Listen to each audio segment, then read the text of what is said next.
So we're here at the LG booth at CES 2019, and they have their version of an 8K TV. So they're using nanocell technology instead of quantum dot like Samsung is. So again, it looks absolutely incredible. Obviously, it's freaking 8K from an LG TV. It better be. But I'm not sure if it's really worth it. 4K is already hard enough to get. Stuff like find content for and display, etc. I'm not sure if 8K is quite ready yet. So here we have LG's signature OLED W wallpaper TV, and see, this one's only 4K, but it still looks just as stunning, if not more, than the 8K TV. And I mean, especially considering this one is OLED as opposed to nanocell, it shows.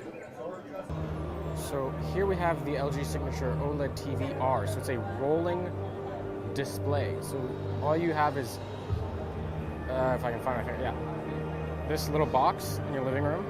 And when you want to watch the TV, it just rolls up just like you just saw. And when you're done with it, it just rolls back into its box. I hope you guys enjoyed this video and my coverage of CES so far. Don't forget to subscribe so you don't miss any of the updates, and follow me on Twitter at SolidStateTweet to get first updates on absolutely everything. If you have something you'd like to say, any comments, thoughts, leave a comment down below. Don't forget to leave a like if you liked the video, and I'll see you guys very soon.